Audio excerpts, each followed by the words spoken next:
ಕನ್ನಡ ನಾಡಿ ಕೋಟಿ ಕೋಟಿ ನಮಸ್ಕಾರಗಳು. ಇವತ್ತಿನ ದಿನ ನಾವು ಕರ್ನಾಟಕ ರಾಜ್ಯ ಯಾದಗಿರಿ ಜಿಲ್ಲೆ ಗುಲ್ಮಿಟ್ಕಲ್ ತಾಲೂಕದಲ್ಲಿ ಒಂದು ಸುಪ್ರಸಿದ್ಧವಾದ ಸ್ಥಳ ಬೋರಬಂಡ. ಈ ಬೋರಬಂಡದಲ್ಲಿ ಒಂದು ಹಳೆಯ ದೇವಸ್ಥಾನ ಇದೆ, 500 ವರ್ಷ ಹಳೆಯ ದೇವಸ್ಥಾನ, ತುಂಬ ಇತಿಹಾಸ ಇದೆ. ಅದರ ಬಗ್ಗೆ ನಮ್ಮ ಹಿರಿಯರು ಹೇಳ್ತಾರೆ, ಕೇಳೋಣ. ಸರ್ ನಮಸ್ಕಾರ. ಮೊದಲು ನಮಸ್ಕಾರ. ಅಮ್ಮ ನಮಸ್ಕಾರ. ನಮಸ್ತೆ ಸರ್ ನಮಸ್ಕಾರ. ನಮಸ್ತೆ. ಹಾಂ ಸರ್, ತಮ್ಮ ಮೊದಲು ಪರಿಚಯ ಹೇಳಿ. ನಾನು ಲಕ್ಷ್ಮಣ್ ಪವಾರ್, ಮಂಗಳೂರಲ್ಲಿ ಸರ್ವಿಸ್ ಮಾಡ್ತಾ ಇದ್ದೆ, ರಿಟೈರ್ ಆಗಿದ್ದೀನಿ. ಇವತ್ತು ನಾವು ಇಲ್ಲಿ ಬೋರ್ಬಂಡ ಶ್ರೀ ಲಕ್ಷ್ಮೀ ತಿಮ್ಮಪ್ಪ ದೇವಸ್ಥಾನ ಕ್ಷೇತ್ರದಲ್ಲಿದ್ದೀವಿ. ಇಲ್ಲಿಂದ ನಮ್ಮ ಯಾತ್ರೆ ಇದೆ.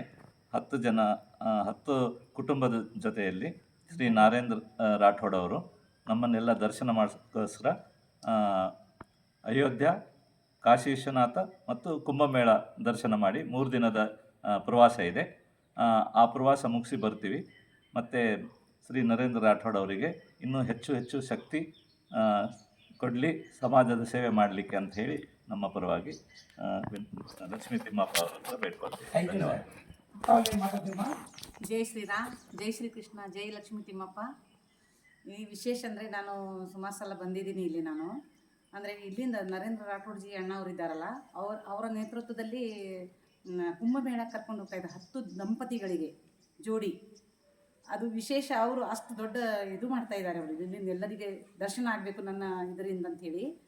ಹಾಗಾಗಿ ನಾವು ಎಲ್ಲರೂ ಇಲ್ಲಿ ಬಂದಿದ್ದೀವಿ. ನಾವು ಲಕ್ಷ್ಮೀ ತಿಮ್ಮಪ್ಪ ದೇವಸ್ಥಾನ ಬೆಳಿಗ್ಗೆ ತುಂಬ ಚೆನ್ನಾಗಿ ಪೂಜೆ ಮಾಡಿದರು. ಏನು ತೊಂದರೆ ಆಗದ ಹಾಗೆ ರಕ್ಷಣೆ ಮಾಡಿ ನಮ್ಮ ಜೊತೆಯಲ್ಲೇ ನೀವು ಲಕ್ಷ್ಮೀ ತಿಮ್ಮಪ್ಪ ಅವರು ನಮ್ಮ ಜೊತೆಯಲ್ಲೇ ಬರಬೇಕಂತೇಳಿ ಆ ಪ್ರಾರ್ಥನೆ ಮಾಡುವಾಗಲೇ ನನಗೆ ತುಂಬ ಭಾವಜಾಗೃತಿ ಆಗ್ತಾಯಿತ್ತು ಅಣ್ಣ ಹೇಳುವಾಗ. ಹಾಗಾಗಿ ನಾವು ಈಗ ಅಣ್ಣವರ ನೇತೃತ್ವದಲ್ಲಿ ನಾವು ಎಲ್ಲರೂ ಹೊರಡ್ತಾ ಇದ್ದೀವಿ ಲಕ್ಷ್ಮೀ ತಿಮ್ಮಪ್ಪ ಅವರ ಸ್ಥಳದಿಂದ. ಮತ್ತು ಆಚಾರ್ಜಿಯವರು ಕೂಡ ಇದ್ದಾರೆ.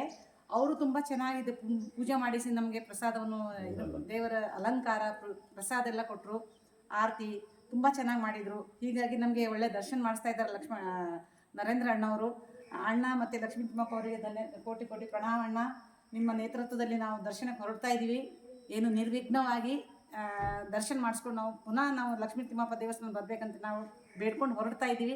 ಜೈ ಶ್ರೀರಾಮ್, ಜೈ ಲಕ್ಷ್ಮೀ ತಿಮ್ಮಪ್ಪ. ಈಗ ನಮಸ್ಕಾರ. ನಮಸ್ತೆ. ನಮಸ್ತೆ, ಜೈ ಶ್ರೀರಾಮ್. ನನ್ನ ಹೆಸರು ಅಖಿಲ, ಬೆಂಗಳೂರಿಂದ ಬಂದಿದ್ದೀನಿ. ಜೈ ಶ್ರೀ ಸುಭಾಷ್ ಅವ್ರ ಜೊತೆ ನಾನು ಬಂದಿದ್ದೀನಿ ಈ ಯಾತ್ರೆಗೆ. ಈ ಲಕ್ಷ್ಮೀ ತಿಮ್ಮಪ್ಪ ಬೋರ್ಬಂಡ ದೇವಸ್ಥಾನಕ್ಕೆ ಆಂಟಿಯವ್ರು ಕರ್ಕೊಂಬಂದಿದ್ದಾರೆ. ಈ ಒಂದು ದೇವಸ್ಥಾನಕ್ಕೆ ಕಾಲು ಇಡ್ತಾ ಇದ್ದಂಗೆ ಏನೋ ಒಂಥರ ಪಾಸಿಟಿವ್ ಎನರ್ಜಿ ಇದೆ. ತುಂಬ ಚೆನ್ನಾಗಿ ಮೇಂಟೈನ್ ಮಾಡಿದ್ದಾರೆ, ತುಂಬ ಕ್ಲೀನ್ ಇದೆ. ಮನಸ್ಸಿಗೆ ಏನೋ ಒಂಥರ ನೆಮ್ಮದಿ ಸಿಗುತ್ತೆ, ಪಾಸಿಟಿವ್ ಎನರ್ಜಿ ಇದೆ. ಎಲ್ಲರೂ ಬಂದು ಈ ದೇವ್ರ ದರ್ಶನ ಪಡಿಬೇಕು ಅಂತ ನಾನು ಕೇಳ್ಕೊತೀನಿ. ತುಂಬ ಚೆನ್ನಾಗಿದೆ. ತುಂಬ ಚೆನ್ನಾಗಿ ಇಷ್ಟ ಆಗಿದೆ. ದೇವ್ರ ದರ್ಶನಕ್ಕೆ ಬಂದ್ರೇ ಒಂದು ಆನಂದ. ಅದರಲ್ಲಿ ಈ ಸನ್ನಿಧಿಗೆ ಬಂದರೆ ಮನಸ್ಸಿಗೇನೋ ನೆಮ್ಮದಿ. ಮನೆಗಳ ಕಡೆ ಈ ಕಷ್ಟ ಸುಖಗಳೆಲ್ಲ ಆ ಪರಮಾತ್ಮ ನಮಗೆ ತುಂಬ ಒಳ್ಳೆಯದೇ ಮಾಡಿದ್ದಾರೆ. ಈ ದೇವ್ರ ದರ್ಶನಕ್ಕೆ ಬಂದು ತಾವುಗಳು ಬಂದು ಒಂದು ಸಲ ದೇವ್ರ ದರ್ಶನಕ್ಕೆ ಬಂದರೆ ನಿಮಗೂ ತುಂಬ ಒಳ್ಳೆಯದಾಗುತ್ತೆ ಅಂತ ನಾನು ಕೇಳ್ಕೊಳ್ತೀನಿ. ಲಕ್ಷ್ಮೀ ತಿಮ್ಮಪ್ಪ ನಮ್ಮ ನರೇಂದ್ರ ರಾಠೋಡ್ ಸರ್ ಅವರಿಂದ ತುಂಬ ಎಲ್ಲ ಜನಗಳಿಗೆ ಹೆಲ್ಪ್ ಆಗಿದೆ. ಈ ದೇವಸ್ಥಾನಗಳ ಬಗ್ಗೆನೇ ಸ್ವಲ್ಪ ಜನಗಳಿಗೆ ಗೊತ್ತಿಲ್ಲ, ಆದ್ರೂ ಎಲ್ಲರೂ ಬರಬೇಕು. ತುಂಬ ದೊಡ್ಡ ಜಾತ್ರೆ ಮಾಡ್ತಾರೆ, 3 ದಿವಸದ ಜಾತ್ರೆ ಮಾಡ್ತಾರೆ. ಊರು ಜನನೇ ಇಲ್ಲಿ ಸೇರುತ್ತೆ. ಅದರಿಂದ ಇಲ್ಲಿ ತುಂಬ ಶಕ್ತಿಯುತವಾದ ದೇವರಿದೆ. ನಾವು ನಂಬಿದವ್ರಿಗೆ ಏನು ವರ ಬೇಕಾದರೂ ಕೊಡುವಂಥ ಶಕ್ತಿ ಇದೆ ಈ ದೇವಸ್ಥಾನದಲ್ಲಿ.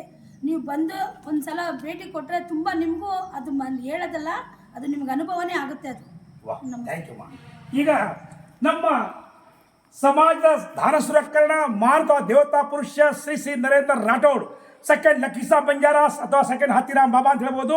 ಯಾಕಂದರೆ 500 ವರ್ಷ ಹಳೆಯ ದೇವಸ್ಥಾನವನ್ನು ಜೀರ್ಣೋದ್ಧಾರ ಮಾಡಿದ ವ್ಯಕ್ತಿ ಏಕೈಕ ಅಂದರೆ ನಮ್ಮ ನರೇಂದ್ರ ರಾಠೋಡ್ ಅವರು. ಮೊನ್ನೆ ನಮ್ಮ ಸೇವಾಗರದಲ್ಲಿ ಕೂಡ 18 ಮೂರ್ತಿಯನ್ನು ಕೊಟ್ಟು ಇಡೀ ಕೀರ್ತಿಗೆ, ನಮ್ಮ ಸಮಾಜ ಕೀರ್ತಿ ತಗೊಂಡು ಕೊಟ್ಟಿದ್ದಾರೆ. ಅಂಥ ಮಹಾದಾನಿ ನರೇಂದ್ರ ರಾಠೋಡ್ ಇದ್ದಾರೆ. ಸರ್, ನಿಮ್ಮ ಈ ದಾನ ಧರ್ಮ ಮಾಡೋ ಹೇಗೆ ಸ್ವಭಾವ ಸರ್? ಯಾಕಂದರೆ ದಾನ ಧರ್ಮ ಮಾಡೋದಂದರೆ ಯಾವುದೇ ಸೊತ್ತು ಯಾವುದೇ ಗಳಿಸಿದ್ದು ನಮ್ಮದಿಲ್ಲ.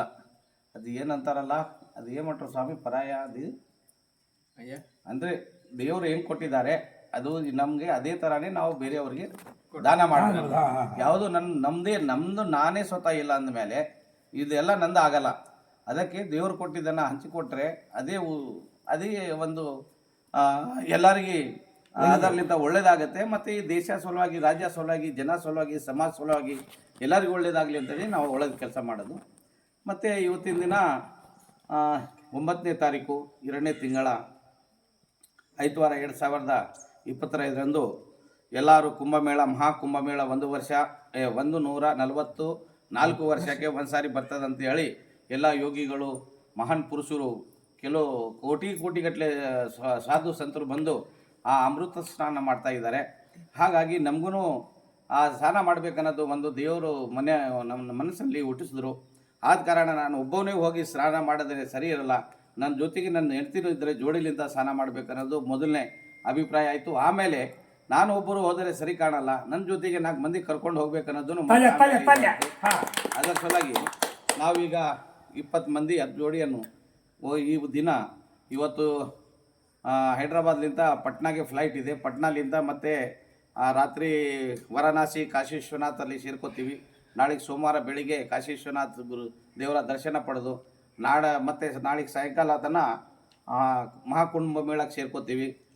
ನಾಳೆಗೆ ಸಾಯಂಕಾಲ ಅಥವಾ ರಾತ್ರಿ ತನಕ ನಾವು ಕುಂಭಮೇಳನಲ್ಲಿ ಸ್ನಾನ ಮಾಡಬಹುದು, ಪವಿತ್ರ ಅಮೃತ ಸ್ನಾನ. ಅದು ಆದಮೇಲೆ ಮತ್ತೆ ಶ್ರೀರಾಮ ಮಂದಿರ, ಅದು ಎಲ್ಲರೂ ಅಯೋಧ್ಯ ಇತಿಹಾಸ, ನಮ್ಮ ಇಡೀ ಭಾರತ ಏನೋ ಇಡೀ ನಮ್ಮ ಎಲ್ಲ ಒಳ್ಳೆದೇ ಇತಿಹಾಸ. ಅದು ಭಾಳ ದಿನದಿಂದ ಪೆಂಡಿಂಗ್ ಇದ್ದ ದೇವಸ್ಥಾನನ ಮೋದಿ ಸರ್ಕಾರ ಬಂದ ಮೇಲೆ ಅದು ಎಲ್ಲರ ಕನಸನ್ನು ನನಸಾಗಿದೆ. ಅದು ನೋಡ್ಬೇಕಂತೇಳಿ ನಮಗೆ ಅದನ್ನು ಭಾಳ ಕಾಯಿಸಿತ್ತು. ಈ ಥರ ಈಗ ನಮಗೂ 3 ನೋಡೋದು ಒಂದೇ ಸಾರಿ ಭಾಗ್ಯ ಬದ್ರಿಂದ ನನಗೆಲ್ಲ ಭಾಳ ಖುಷಿ ಅನ್ನಿಸ್ತಾ ಇದೆ. ನಾವು 10 ಮಂದಿ ಹೋಗಿ ಎಲ್ಲ ರಾಮನ ದರ್ಶನ ಪಡೆದು ಕುಂಭಮೇಳನಲ್ಲಿ ಸ್ನಾನ ಮಾಡಿ ಕಾಶಿ ವಿಶ್ವನಾಥ್ ದರ್ಶನ ಪಡೆದು ಮತ್ತೆ ನಾವು ವಾಪಸ್ ಬರಬೇಕು. ನಮ್ಮ ಜೊತೆಗೆ ನಮ್ಮ ಲಕ್ಷ್ಮೀ ಮತ್ತು ತಿಮ್ಮಪ್ಪ ಸಹಿತ ಹನುಮಾನ್ ದೇವರು, ನಾಗದೇವರು ಎಲ್ಲರಿಗೆ ನಾನು ಕರ್ಕೊಂಡು ಹೋಗ್ಬೇಕಂತೇಳಿ ಬೇಡ್ಕೊಂಡು ನೀವು ನಮ್ಮ ಜೊತೆಗೆ ಬರ್ರಿ, ಬಂದು ನೀವು ಸ್ನಾನ ಮಾಡಿಕೊಂಡು ಅಲ್ಲಿ ತನಕ ಬಂದು ನಮ್ಗೆ ಕಾಪಾಡ್ಕೊಂಡು ನೀವು ಇಲ್ಲಿ ತನಕ ಬಂದು ಮತ್ತು ನೀಡು, ಇದೆಲ್ಲ ನಿಮ್ಮ ಜವಾಬ್ದಾರಿ ಅದೇ ಬರ್ಬೇಕಂತೇಳಿ ಆ ದೇವರಲ್ಲಿನೂ ಬೇಡ್ಕೊಂಡಿದ್ದೀನಿ. ಅವ್ರನ್ನೂ ನಮ್ಮ ಜೊತೆಗೆ ಬರ್ತಾ ಇದ್ದಾರೆ ಅಂತ ನಾನು ಭಾವಿಸ್ತೀನಿ. ನನಗೆ ವಿಶ್ವಾಸ ಇದೆ, ಎಲ್ಲ ಒಳ್ಳೇದು ಮಾಡ್ತಾರೆ. ಜನಕ್ಕೆ ಒಳ್ಳೇದಾಗಲಿ, ದೇಶಕ್ಕೆ ಒಳ್ಳೇದಾಗಲಿ, ರಾಜ್ಯಕ್ಕೆ ಒಳ್ಳೇದು, ಎಲ್ಲ ಸರ್ವೇ ಜನ ಸುಖಿನೋ ಭವಂತು ಅಂತಾರಲ್ಲ, ಎಲ್ಲರೂ ಚಲೋ ಆಗಲಿ ಅಂತೇಳಿ ನನ್ನ ಸಂಕಲ್ಪನೆ ಅದು ಅದೇ ಮಾಡ್ತಾ ಇರ್ತೀನಿ. ಮುಂದೆ ಅದೇ ಮಾಡ್ಬೇಕನ್ನೋದು ನನ್ನ ಅಭಿಪ್ರಾಯ. ಜಯ ಶ್ರೀರಾಮ್. ಅಂದ್ರೆ ನಮ್ಮ ಸಮಾಜದಲ್ಲಿ, ಬಂಜಾರ ಸಮಾಜದಲ್ಲಿ ಧಾರ್ಮಿಕ ಕಾರ್ಯಕ್ರಮ ಮಾಡ್ಬೇಕಂದ್ರೆ ಅಂದ್ರೆ ವರ್ಷಕ್ಕೆ 12 ತಿಂಗಳು ಬರುತ್ತೆ. 12 ತಿಂಗಳಲ್ಲಿ ಸುಮಾರು 15 ಕಾರ್ಯಕ್ರಮ ಮಾಡ್ತಾ ಇರ್ತಾರೆ. ಇಂಥ ಮಾಧಾನಿಗೆ ನಾನು ಒಳ್ಳೇದು ಮಾಡಿ ಅಂತ ಹೇಳ್ತಾ ಪ್ರಾರ್ಥನೆ ಮಾಡ್ತೀನಿ. ಧನ್ಯವಾದ ಸರ್, ನಮಸ್ಕಾರ. Thank you sir.